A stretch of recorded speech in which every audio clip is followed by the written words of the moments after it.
இயேசு கிறிஸ்துவின் பரிசுத்த நாமத்தில் உங்களை அன்போடு வாழ்த்துகின்றேன். இன்றைய வார்த்தை சொப்பனக்காரன் யோசேப்பு என்ற தலைப்பின் கீழாக, தேவ ஆவியை பெற்ற இந்த மனுஷனைப் போல வேறொருவன் உண்டோ என்றான். ஆதியாகமம் 41:38. யோசேப்பு என்று தனது மகனுக்கு ராகேல் பெயரிட்டார். எபிரேய பாஷையில் இப்பெயரின் அர்த்தங்கள் தேவன் என் நிந்தையை நீக்கிவிட்டார், இன்னும் தருவார் என்பதாகும். 2012ஆம் ஆண்டு புள்ளி விவரப்படி அமெரிக்காவில் மாத்திரம் யோசேப்பு என்ற முதல் பெயர் உடையவர்கள் 22,06,118 பேர் உள்ளனர். இந்தியாவிலும் கிறிஸ்தவர்கள் மத்தியில் இந்த பெயர் பிரபலமானதுதான். யோசேப்பு என்ற மாத்திரத்தில் நமக்கு முதலாவது ஞாபகத்திற்கு வருவது யாக்கோபின் குமாரன் யோசேப்பு தான்.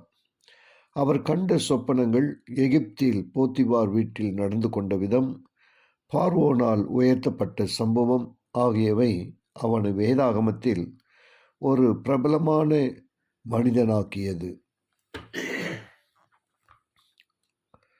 அவன் சகோதரர்கள் அவனை சொப்பனக்காரன் என்று அழைத்தனர். ஆதியாகமம் 37:19 நாம் இதை காணலாம். இந்த யோசேப்பின் வாழ்க்கையிலிருந்து நாம் கற்றுக்கொள்ளும் பாடங்கள் என்ன? யோசேப்பு மிக இளைய வயதிலே கனவுகளை கண்டான். அவனது கனவுகள் அவன் பெற்றோரையும் சகோதரர்களையும் பாதித்தது. அவனது கனவுகளை தகர்க்க அவனது சகோதரர்கள் அவனை கொலை செய்ய நினைத்தனர்.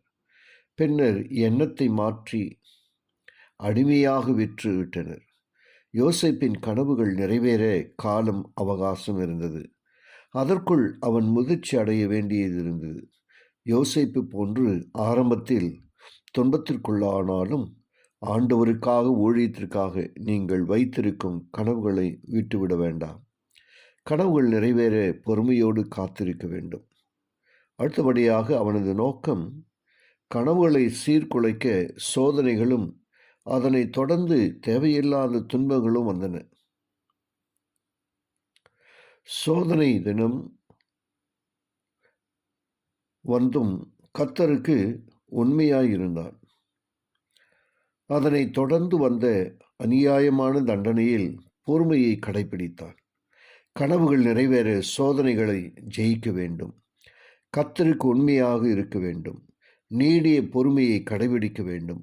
கனவுகள் நிறைவேறும் பொழுது ஜாக்கிரதையாக செயல்பட்டான். உண்மையிலேயே அவன் குடும்பத்தார் எல்லாரை காட்டிலும் உயர்த்தப்பட்டான். பார்வோன் சாப்நாத் பனேயா என்று பெயரிட்டான். அதன் அர்த்தம் உலக இரட்சகர். எதிர்பாராமல் திடீரென கிடைத்த உயர்ந்த அந்தஸ்தினால் தேவனை மறக்கவில்லை. பதவியை தவறாக பயன்படுத்தி தனது சகோதரர்களை பழி வாங்கவில்லை, மாறாக அன்புடன் நடத்தினார். ஜெபிப்போமா. கிருபையுள்ள நல்ல பிதாவே, உம்முடைய அன்புக்கு ஸ்தோத்திரம். இன்றைய நாளின் வார்த்தையின் வழியா நீர் எங்களோடு கூட இடைப்பட்டதற்காக ஸ்தோத்திரம் அப்பா. ஒவ்வொருவரையும் நீங்கள் ஆசீர்வதிங்க. இயேசுவின் வழியா ஜெபிக்கிறேன் நல்ல பிதாவே, ஆமென்.